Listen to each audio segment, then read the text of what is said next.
Blog Talk Radio.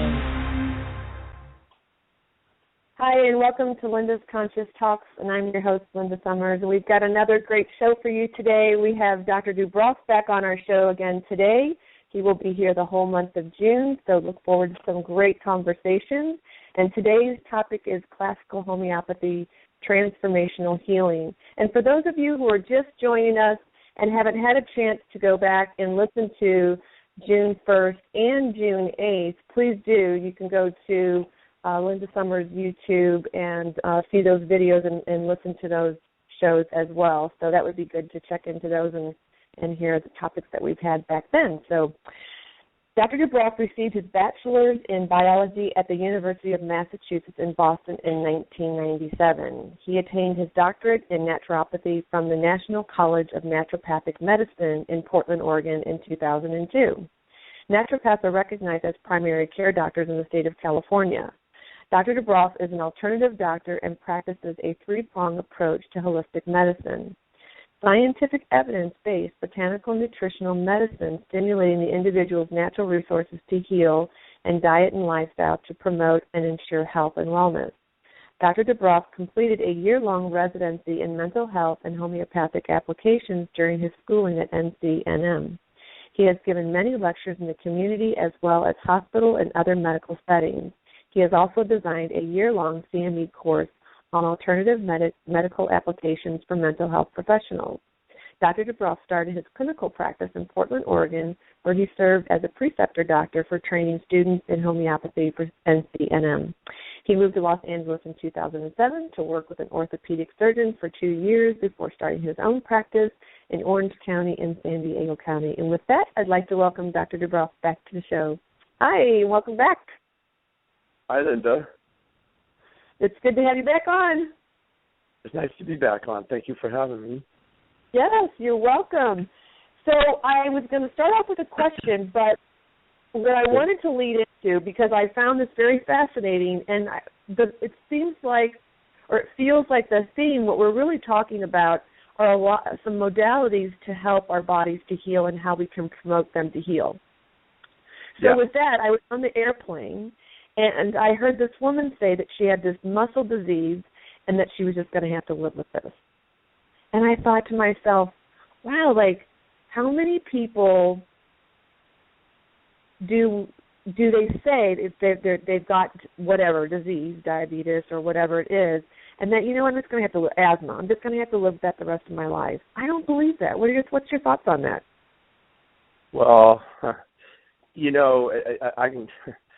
Some ways back, probably about a year ago, I was treating a woman, and she brought her husband in with, I think it was muscular dystrophy or one of those kind of, degenerative processes.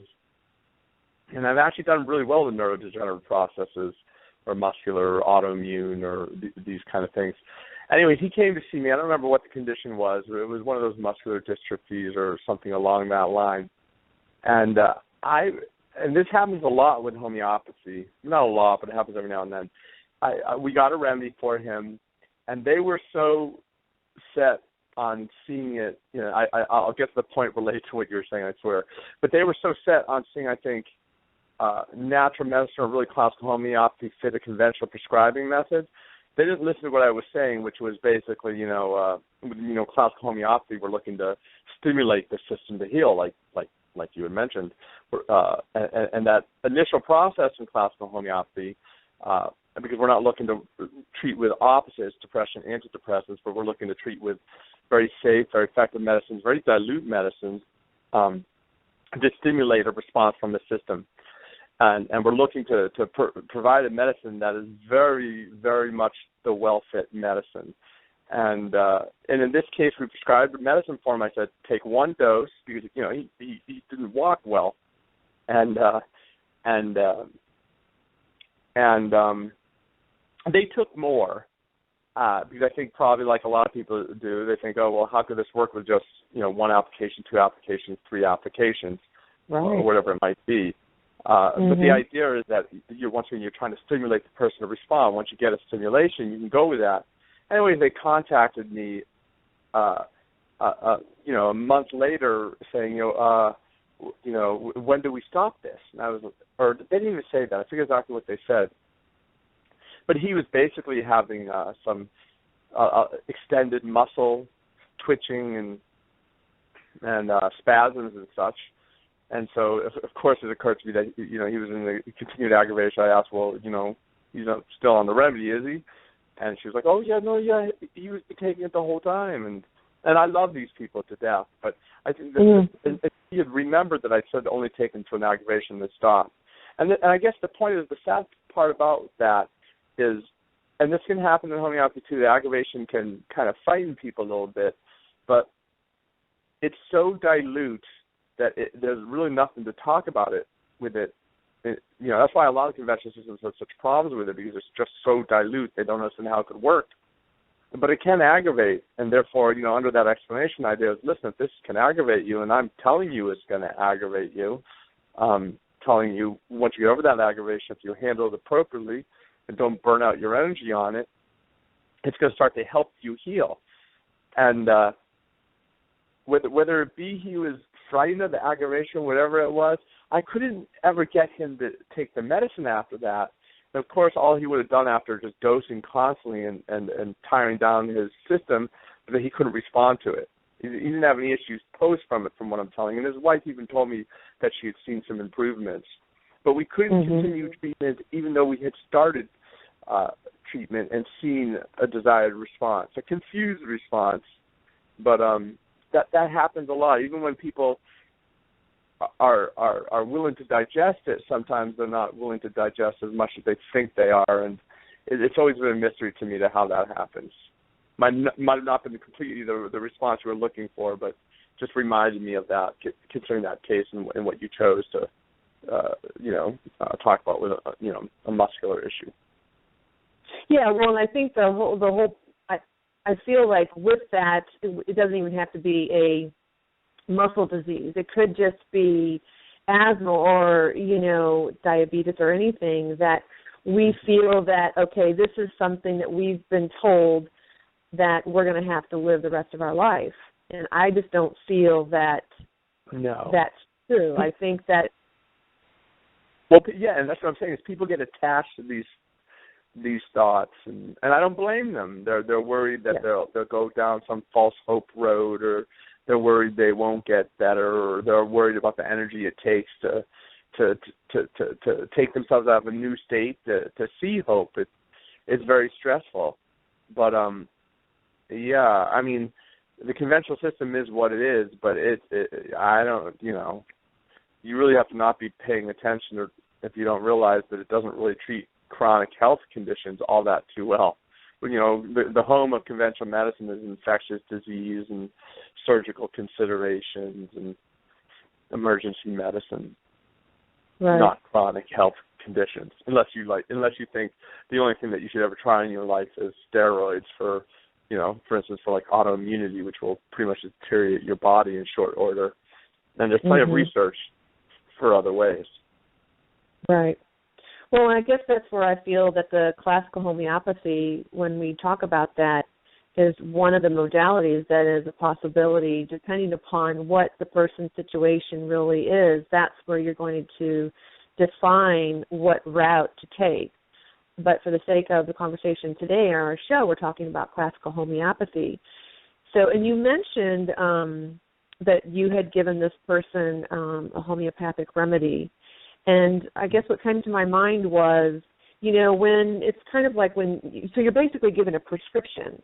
Take this one time. A prescribed medicine. It's not something that you need a prescription for. You could have done your own work on the subject and deduced the full set of symptoms that would be needed to be prescribed upon and given that remedy. So in that sense, it's not a prescription, but it is a prescription in the sense that it's a true medical art. Yeah, and I mean prescription in the sense of not actually writing a prescription out, but giving direction as to, take this for the next week one time. But I think I do that all the time. I'm sorry, go ahead. I want to make sure I don't misunderstand you. Go ahead, I apologize. Yeah, I think what happens is, and I can I can say this for myself, that I feel that once we get that and we think, oh, it's homeopathic, I can take more than that, and then you just keep taking it, because you don't feel that it's that strong as opposed to an antibiotic that you would get from, the pharmacist or something, right? Of course. So that's kind of my thought process. And, I mean, I don't think that's, I think it's like anything else when it's being given by, a naturopath or a medical doctor, and, so we're talking about naturopaths. So really, given by you, it would be where you know what you're dealing with. So it's like, this is what we're going to be giving you at this time, and then you can kind of see what's been going on and kind of monitor it and see. Yeah, exactly. And homeopathy is incredible. It's just really incredible, and capable of some great results. Well, let's talk about that. Let's talk about how that's, because I don't think a lot of people, maybe the listeners, aren't aware of what really homeopathy is and what the advantages of that really are. Yeah, and I think there's the problem also with homeopathy is you really have to find somebody that knows how to practice it. And there's a lot of people that apply for me, different people will say different things. There's a traditional system that develops under the homeopathic system. And it takes a lot of time to get to know. And basically what you're looking to do is instead of treating with, to give you an explanation there, right, instead of treating with opposites like depression, antidepressants, excessive stomach acid, antacids, you're treating with similars. So this basically means that you are considering that what is wrong with the symptom is not in the loss of a protein, but is an imbalance within the system, represented by a full set of symptoms. And a full set of symptoms in such a way is that you have the individual's chief complaint and the characteristics of that chief complaint or the full symptom. And it's important to base yourself in the chief complaint, but the chief complaint as far as attaching the medicine to an individual and making sure that they resonate well, any individual could have difficulty breathing or what we know of as asthma. It doesn't say anything about the individual with that, and it wouldn't say anything about which medicine to give.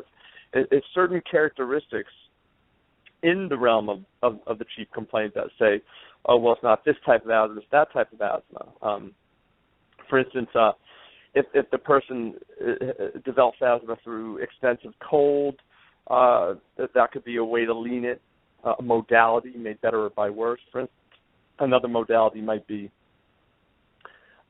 their asthma is relieved at a certain time of day in a certain body position.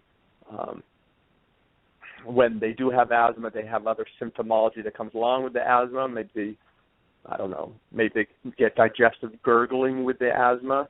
And these symptoms, atypical of the medical diagnosis of asthma, are what helps to treat in the symptom world. But homeopathy isn't only just a look at what is characteristic in the genetic condition we call asthma and specified to the individual via the modalities, but it's also triangulating a number of symptoms. So once again, on one side we have the chief complaint and its general full set of symptoms. We have what are called general physiological features. This might be perspiration, this might be sleep, this might be sensitivities to the environment, it might be appetite, menstrual cycle. So that's the second category, and modalities and other symptoms set aside to show specifically where the person's focus is there. And then the third would be what's called the constitution of the individual. This just means that, we all have our predilections to certain emotions and certain expressions of that. It's not just 3 or 4 or 5 emotions. There's all sorts of dispositions that make up our identity. So a true classical homeopathic system, in my mind, the one that was developed 200 years ago, was that developmental process where you're looking to provide a similar one that matches the constitution of the individual, matches their general physiological features, and matches the complete set of symptoms for the chief complaint, especially governed by the modalities of how that condition is made worse or made better. So this isn't something that you would do in a short amount of time, and it's something that you would do when done well in such detail that you really capture the individual, a full picture of the individual. And when you get to that state, it's incredible with what it can do, and it can act incredibly fast. And it can also, it's not the kind of medicine also that you have to take forever, because all you're looking to do is stimulate the system to heal. And once again, if you listen to last week's episode, there is a placebo effect. This is not a placebo. This is a medicine that stimulates the system to heal. Placebo is another that stimulates the system to heal, deceptively so, in the sense that individuals think they're getting a medicine to heal, and once they find out they're not, that might stop. But it still demonstrates quite clearly that the system can heal under the right circumstances. Homeopathic medicine is one of those circumstances that can really help to right a wrong in the system. I hope that explanation wasn't too much, Linda, but no, are you kidding? It really no, is just medicine people don't understand. Exactly, because I mean, again, I've gone to the store to get homeopathic stuff and just taken it and not really, trying different things and things like that. But I think what's really important is to bring home is to this whole conversation and really to the whole month of really what you do is for someone to go in and if they're having symptoms or they're having whatever, something going on, is to get to what you just said is about the imbalance and find out what the imbalance is and guiding them to whatever modality, or would it always be bringing in the classical homeopathy? Would it always be brought in, or I guess you really can't answer that question unless you really know what you're dealing with. Yeah? What do you mean by would it always be brought in? Well, would you always, if someone was dealing, or like for myself, the digestive situation, would homeopathic... I always use it. So there must be a lot of homeopathic remedies. There are, and the reason I always use it is both potentially damaging to my business, and it's it's potentially damaging to my business because it can be so effective and so quickly effective. People might not return as much as I would like them to. So I can put someone on all sorts of different things to maintain their symptoms, and sometimes you really want to do that. You want to make sure certain things are in place and helping to fight some potential issue. But classical homeopathy really can stimulate a healing, and therefore, it's beautiful in that it just stimulates the system to heal, and it doesn't stimulate small things to heal. And people won't know that until they go to someone really well trained. They won't have an idea.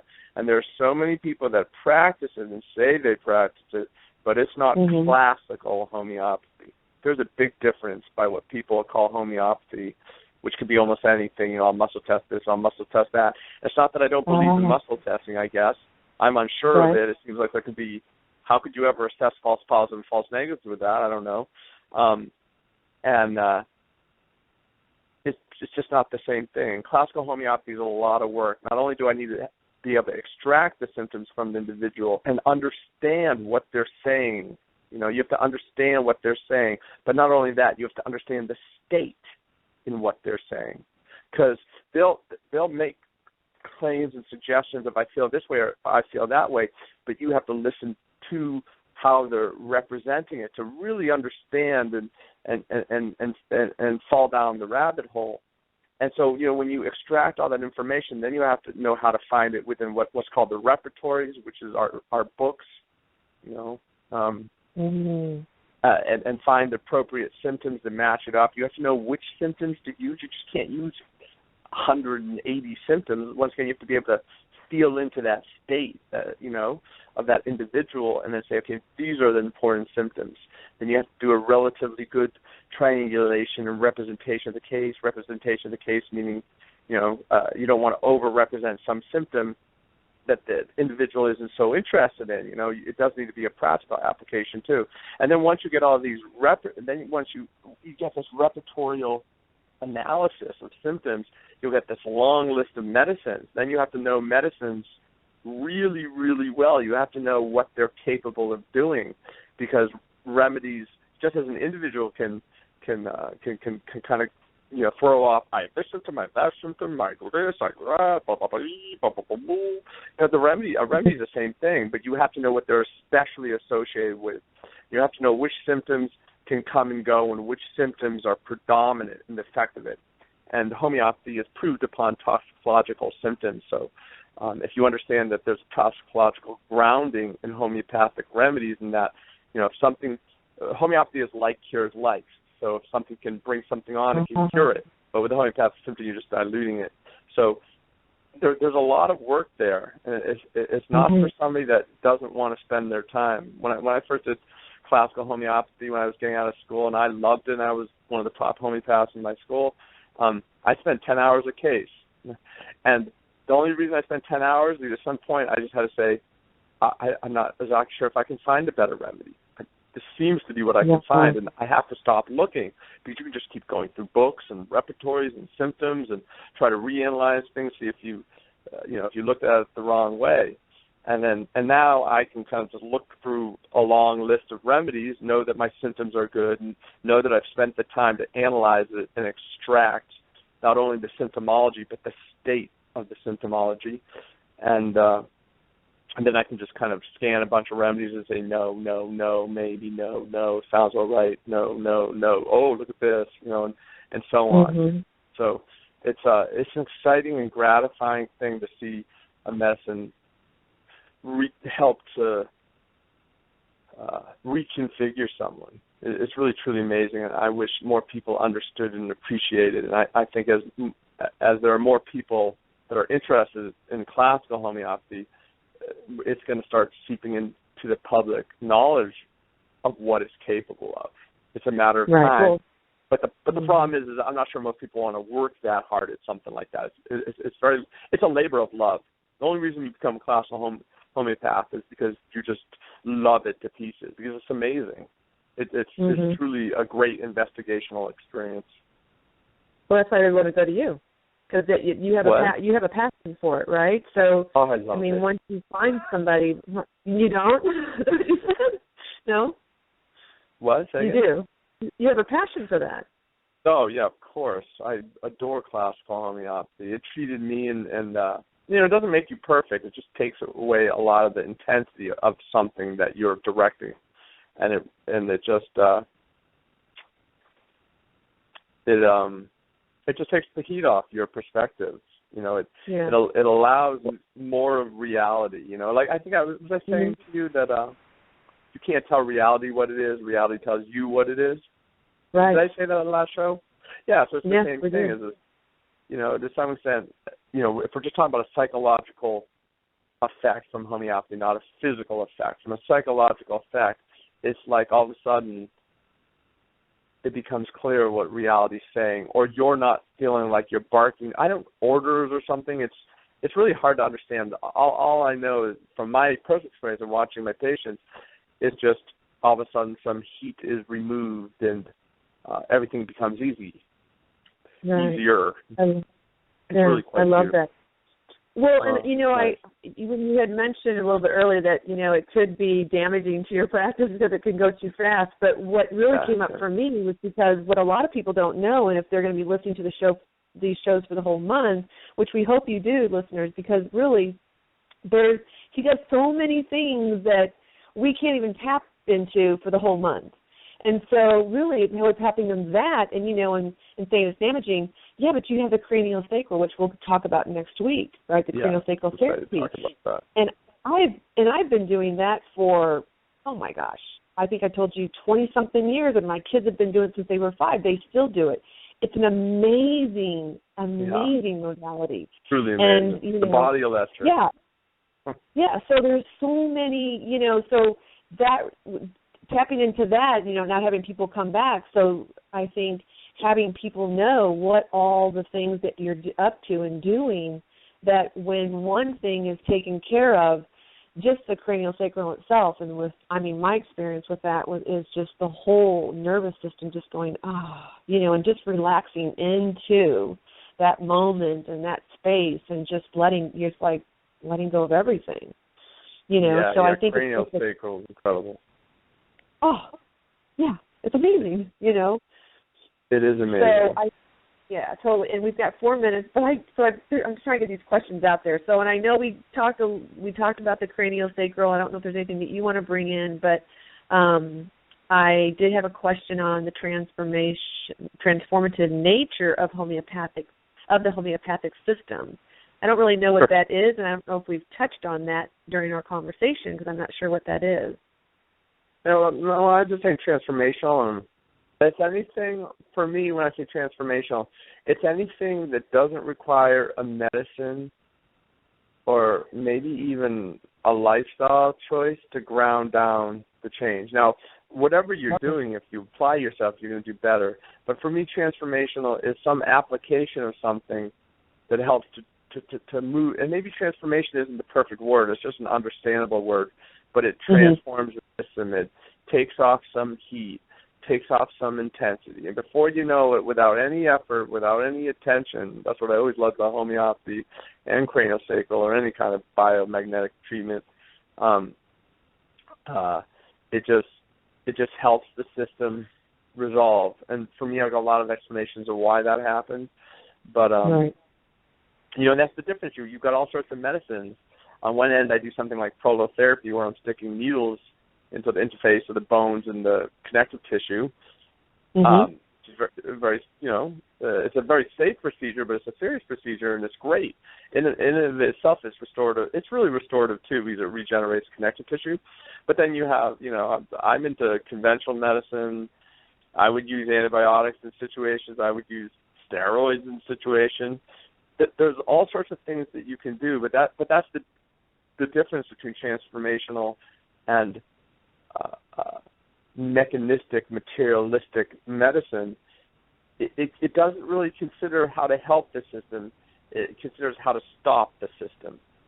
And stopping the system can be very important. The system loves to get inflamed and go for a party of inflammation. And so therefore, you can throw out some anti-inflammatories and make a change. Right. But there are medicines out there that can redirect, or there are medical systems or medical experiences or therapeutic experiences that can help redirect the system. And craniosacral is beautiful at that. Classical homeopathy is beautiful at that. Acupuncture, I've never practiced it, but I've heard great stories about that. Clinical nutrition, obviously, your roots into health. There's just so much out there, and I want people to know that it's really not woo-woo. It's classical homeopathy in itself just has so much research, and when it's well practiced and it's well matched up for the individual, not just here. Look, take this for cold and flu. Does that sound familiar? Take this for cold and flu. That's why people take that. It doesn't give them lasting improvement, because it's take this for cold and flu. You're not treating cold and flu. That's the genetic structure of what it means to have a cold and flu. If somebody's truly a homeopath, you're trying to treat the characteristics of your cold and flu. And it's in the characteristics of your cold and flu that shows you and your relationship with the genetic structure of what is a cold and flu. And when you look at it that way, you determine it that way with a medicine that has a tendency to cold and flu, but the characteristics match in that medicine as that individual, you're going to get amazing responses. And it's a lot of work, but it's truly brilliant and beautiful. Yeah. Well, we can continue this because I have other questions, but I can bring them up for next week because it'll fit right in with the craniosacral. So we've got about a minute left, and so what advice would you like to share with our listeners for today? On homeopathy? Or just in general? Give it a try, the best thing to do is really talk to someone that knows about classical homeopathy.